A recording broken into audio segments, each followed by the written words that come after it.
How big of a blow was losing Cardiac for this season? Yeah, I mean, great player. It always hurts to lose a guy like that, impact player. Obviously, huge leader for us. You lose multiple things with that. You lose a player. You lose the guy to a degree, right? He's around still. He still leads. But, he is a resilient guy. And, I talked to him today and last night about what he does on the field doesn't define what makes him great. It's who he is, what makes him great. And he's going to attack what he has to do going forward the same way that he attacked playing, that he attacks everything in life. And that's why he's had the success that he's had. Like I said, extremely resilient, and it hurts. I know he's probably hurt, but he's got a positive attitude right now, and he'll be good. Where does that impact your defense the most, and what are your options now? Yeah, I mean, he plays a lot of roles for us as a rusher, as a cover guy that is perceived as a rusher, sneaky run defender despite his size. So, it's guys got to step up and be able to go out there and make plays, those plays that he was making for us. And we feel really good about that entire room being able to step in, and guys have to be able to go out there and execute at a high level to fill that role. Stepping up, just want to throw out three names: Naquan, Ben, Dante. Two of those guys were even here a little while ago. Mm-hmm. What did you see from them? Yeah, I thought you named half the D-line right there. I think the D-line collectively, they played really well last night. I thought the technique was improved from previous weeks. Execution was on point, both in the run game, which was critical. That team's a very good run team, but also in pass rush. They affected the quarterback and played with a high motor. Motor play was there, so I was very pleased with that whole room.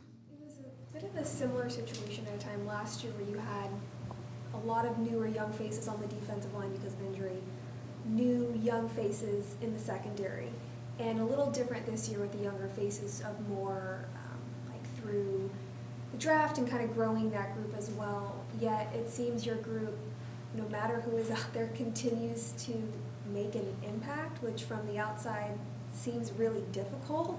How do you find a way to get that out of your players, no matter the bodies that are out there? I mean, I think it starts with the guys, right? The guys that are going out there and playing, the guys that you're talking about, they're prepared. They prepare like pros, right? And they put in that work to get to that point to when their number's called, they're ready to go make plays. So, it ultimately comes to them being pros and being ready to play. The position coaches getting everybody ready. Whether it's the start of OTAs, it's a rookie, it's a vet, it's a guy that you acquired mid-season. Like the position coaches do a phenomenal job of putting in a lot of time to try to maximize the players, right? Our role as coaches is serve players, and position coaches leave it all on the line, and the players that are willing to reciprocate that and put in that work, they'll have the results that you want on the field. You guys always talk about how every game obviously is different in matchups and all that. And back to that defensive line, there were a lot of times with only two guys on the field and all that. I don't know how much you want to go into just the scheme and the plan of how two well defensive linemen on the field, you're saying? Yeah. What's the question exactly? Sorry, I just interrupted you. Just in terms I went to answer, and then I realized I didn't let you finish the question. Just in terms of how instrumental just that plan and how you decided to do that and how much that helped against the run. Because some would say, wow, how can you stop the run when you don't have that many defensive linemen on the field? Yeah, you're used to watching a lot of Cardinals ball. A lot of people put just two D tackles on the field in nickel defense. We do a lot of three defensive tackles at times, but a lot can play into that. We're ultimately, whatever that plan is, have that ability to be multiple within a game, whether that's 2D linemen, 3D linemen, 3D linemen playing multiple front structures. So much of that can go into what is the opponent doing. What have we done? What do we feel like we could do differently, and to provide a change up or take away what they do well, whether that's their personnel, their scheme, our guys. What are we doing well? What can we continue to build on because we execute at a high level? So a lot of factors there. Then that kind of starts right now. Early in the week. Monday, Tuesday when you're game planning the next opponent of what you're going to major in and what are you going to change ups you're going to be, depending on what they present. What do you have to be able to get to within the game? Nick, in as much detail as you can provide, why were you so successful stopping the run? I mean, it ultimately comes down to players executing at a high level. Motor and violence, for one, right? No matter what the scheme requires, but then those guys to go out there and execute the scheme, play with good technique, attack the football, 11 hats to the ball. Guys were getting on hamstrings, capping the ball off, attacking the football, trying to get the ball out. So it ultimately comes down to that. That's the most important thing. And so, you know, that's what I would say was probably the biggest thing. With Xavier Thomas, obviously he had some success in the preseason, and there was a lot of hope there. Was it just a situation where you get to the regular season and it's just a different game, and he's got to now adjust to it? And kind of how has his learning curve been since the regular season started? Yeah, I mean, he's very good at it with his execution, and the time he puts in to study is not just XT, it's everybody. We got to go out there every week and practice and improve and compete and get better. And so that's what I want to just continue for him to go out there and improve with those practice reps. And then when his numbers call, he's going to be ready to roll, and he's got to go out there and make plays just like everybody else, execute at a high level. This is a big opportunity now with what happened with Dennis for him to really take a step up. Yeah, I think him and that entire room. Obviously, Dennis is a great player, and we need people to go out there and make big plays. So it's an opportunity for everyone in that room to go out there and make big things happen. Is there a benefit to replacing him with one guy compared to kind of a committee?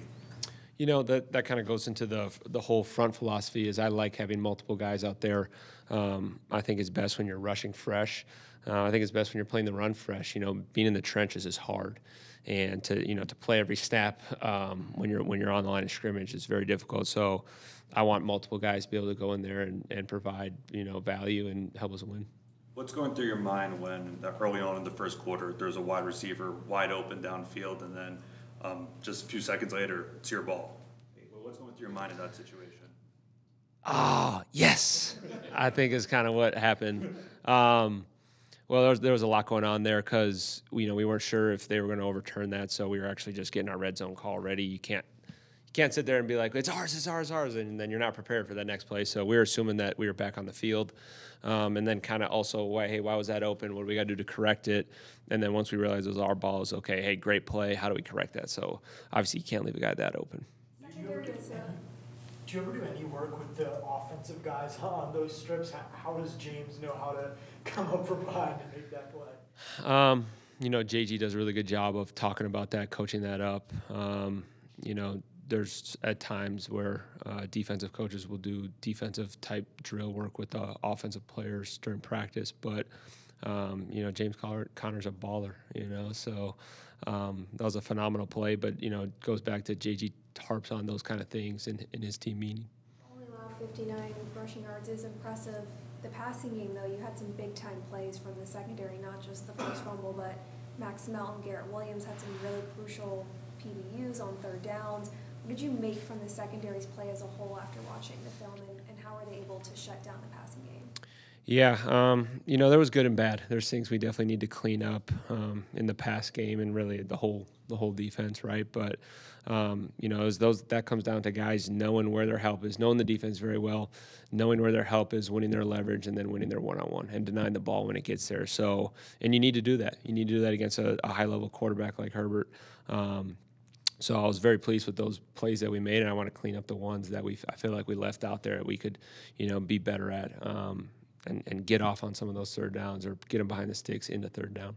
Yeah, leverage, that is something that JG brought up after the game that he saw as a consistent issue. What were you seeing? I think it's just a philosophical thing that we feel like good pass defense. Everything we install is always situation, strength, and stress. So you got to know the situations in which these calls are being called, but also what's the strength of it, meaning what are we taking away by calling this coverage? Different type of pass game, right? Different type of play actions, dropbacks, screens, whatever that is, and the strength of the call. If they go to what you want to call that call for, we should win that down. And part of that is knowing where to win your leverage because there's help in certain spots of the coverage, and so. good pass defense, you're winning your correct leverage.